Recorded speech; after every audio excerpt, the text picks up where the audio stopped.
Salve, camaradas! O tema do vídeo de hoje é manter o foco no que é importante.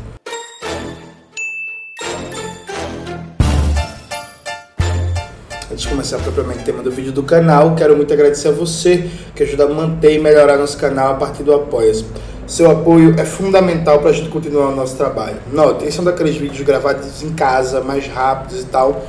Sábado e domingo agora volta os vídeos de estúdio no canal. Essa semana, o presidente Lula resolveu ressuscitar um defunto político. Sérgio Moro estava caminhando para ser um senador do baixo clero. Ninguém lembrava que Moro existia. Ninguém lembrava. Estava sem protagonismo nenhum no Senado. E aí o Lula dá uma entrevista pro Brasil 247. Fala que pensava na época que estava preso em fuder o Moro. A imprensa evidentemente repercute o negócio de maneira tendenciosa, falaciosa, porque fez parecer que o Lula estava falando disso agora, quando o Lula estava falando no passado. Em seguida aparece uma operação muito estranha da Polícia Federal dizendo que o PCC tinha plano sequestrar e matar Sérgio Moro e outros políticos, e o Moro tá aí surfando na mídia, e o Lula faz a besteira de dar uma declaração de dizer que acha que isso é armação do Moro e da juíza Gabriela Hart e por aí vai. Veja, gente, o Lula, ele inegavelmente é uma mente política brilhante, porque ele consegue manter a hegemonia da esquerda brasileira nos últimos 40 anos, né? Desde que o Lula ganhou do Brizola em 89, que o Lula é a liderança em contexto da esquerda brasileira.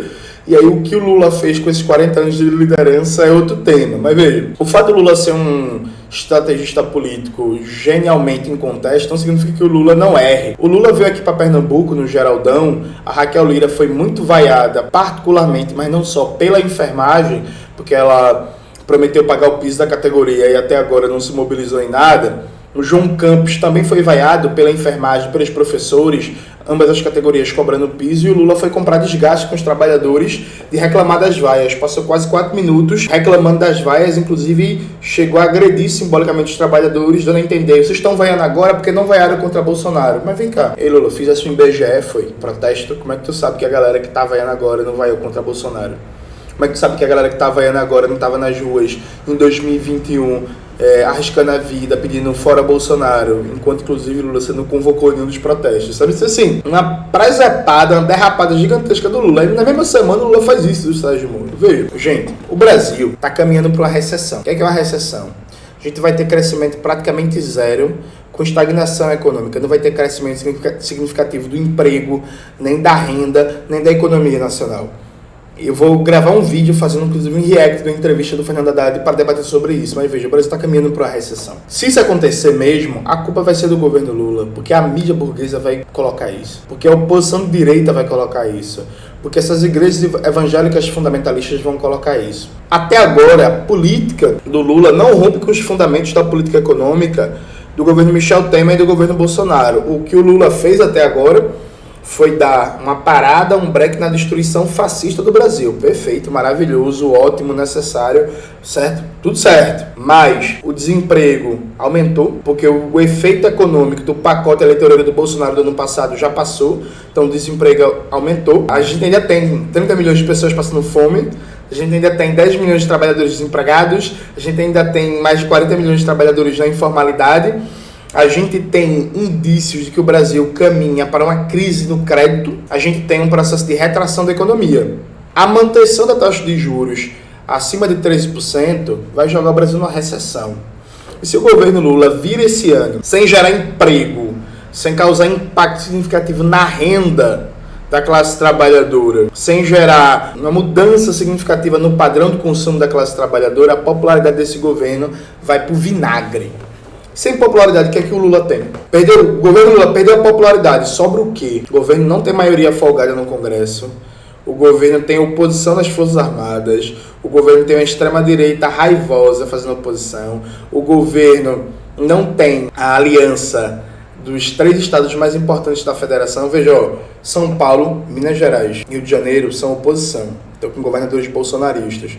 Rio Grande do Sul, que é um estado estratégico, tá com um governador liberal / bolsonarista, que depois diz que não é mais bolsonarista, é Eduardo Leite. Ceará tá na base do PT, Bahia tá na base do PT, Pernambuco, Raquel Lira, que também não é uma figura confiável. Veja, se você pegar alguns dos estados mais importantes da federação, o governo Lula não tá bem. Teve uma figura que falou na internet que a esquerda não ganhou a eleição, porque a direita ganhou maioria no Congresso, ganhou maioria nos governadores. É verdade, mas também a figura que falou isso, eu tenho certeza que falou para justificar a inércia, para justificar a paralisia do governo. O que eu sei é que a batalha central agora é a batalha para derrubar a austeridade e para criar condições para uma vigorosa geração de emprego e renda para impactar de maneira significativa a vida econômica da classe trabalhadora. Sem isso, esse governo vira o ano com a popularidade lá embaixo, vira o ano nas cordas e a extrema-direita vai voltar a se assanhar com tudo. E assim, a gente não tem que estar debatendo o Sérgio Moro. A gente tem que estar debatendo acabar com a autonomia do Banco Central e enfrentar de verdade o Campos Neto. A gente tem que estar debatendo um programa nacional de geração de emprego visando um plano de emprego, redução da jornada de trabalho para 30 horas semanais sem redução de trabalho e revisão da contra-reforma trabalhista. A gente tem que estar debatendo revogação da reforma do ensino médio com a volta do investimento massivo na ampliação da rede pública de ensino em todos os níveis. A gente tem que estar debatendo o fim da PPI, baixar o preço dos combustíveis e voltar a investir na construção de refinarias e recompor a cadeia produtiva da Petrobras. A gente tem que estar debatendo desfazer a privatização da Eletrobras. A gente tem que estar debatendo o fim do teto de gastos. Não é um novo teto de gastos, Fernando Haddad. Não é um teto de gastos mais humano, não é um negócio mais ameno. É o fim do teto de gastos. Percebe? É isso que tem que estar em debate. Tem que estar em debate as condições econômicas de retomar o emprego, de combater de maneira radical a fome, de aumentar o poder de compra do salário mínimo, de retomada do investimento público, para inclusive, retomando de maneira significativa o emprego, melhorar as condições de luta sindical da classe trabalhadora. Eu quero que o Sérgio Moro se exploda pra lá. Como diria uma música do Racionais, playboy bom é chinês, australiano, fala feio e mora longe, não me chama de mano. Quero que o Sérgio Moro se exploda. Eu quero saber do emprego, da renda.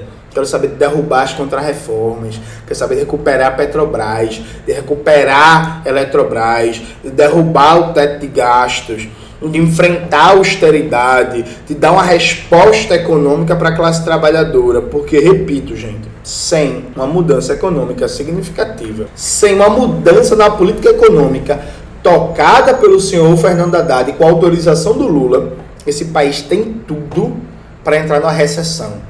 Existe um debate já sobre recessão nos Estados Unidos e recessão na Europa, que vai ter um impacto de um baixo crescimento mundial de maneira geral. A China, que é o maior parceiro comercial do Brasil, está numa situação um pouco mais confortável, mas só o comércio bilateral com a China não garante, por exemplo, a manutenção ou crescimento do comércio da exportação brasileira frente a um risco de recessão mundial ou, no mínimo, no bloco europeu e nos Estados Unidos.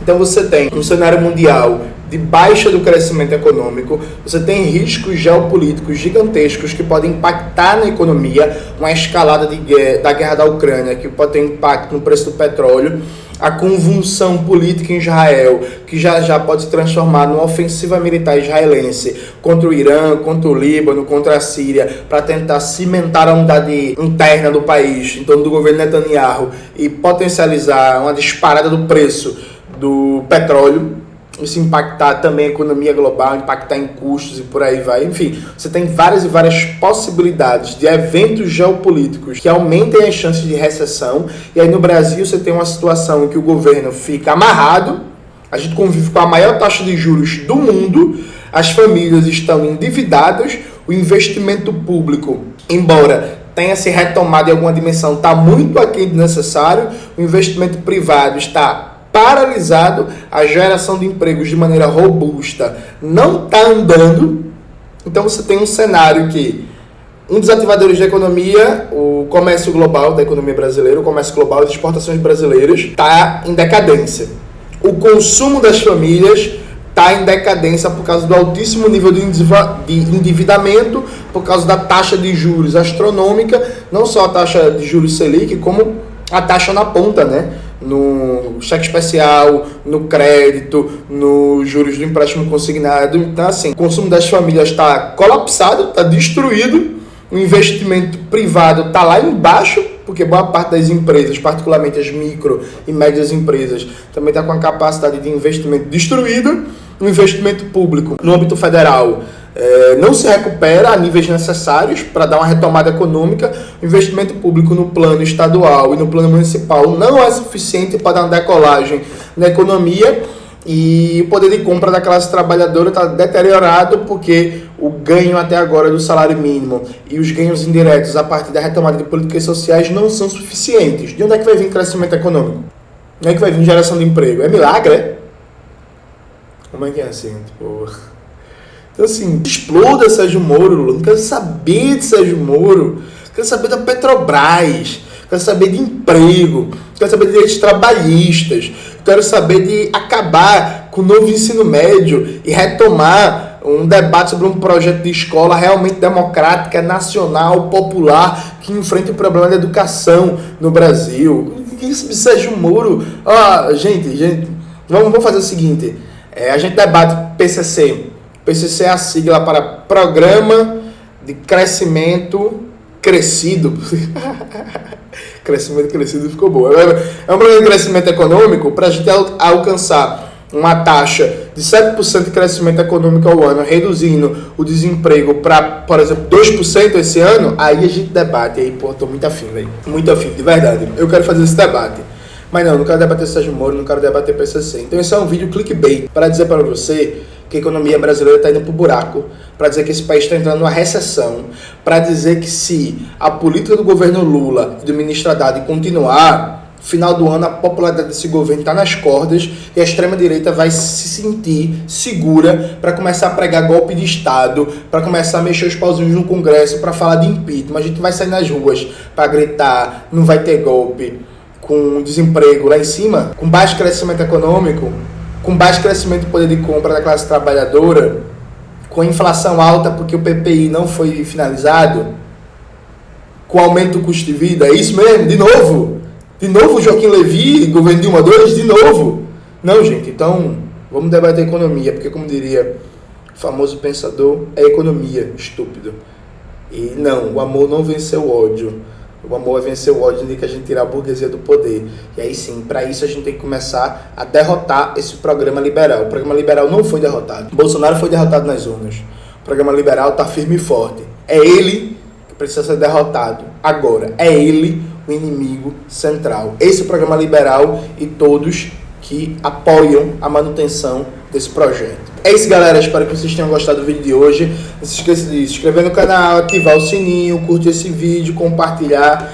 Tudo isso que vocês já sabem. Um beijo e até a próxima.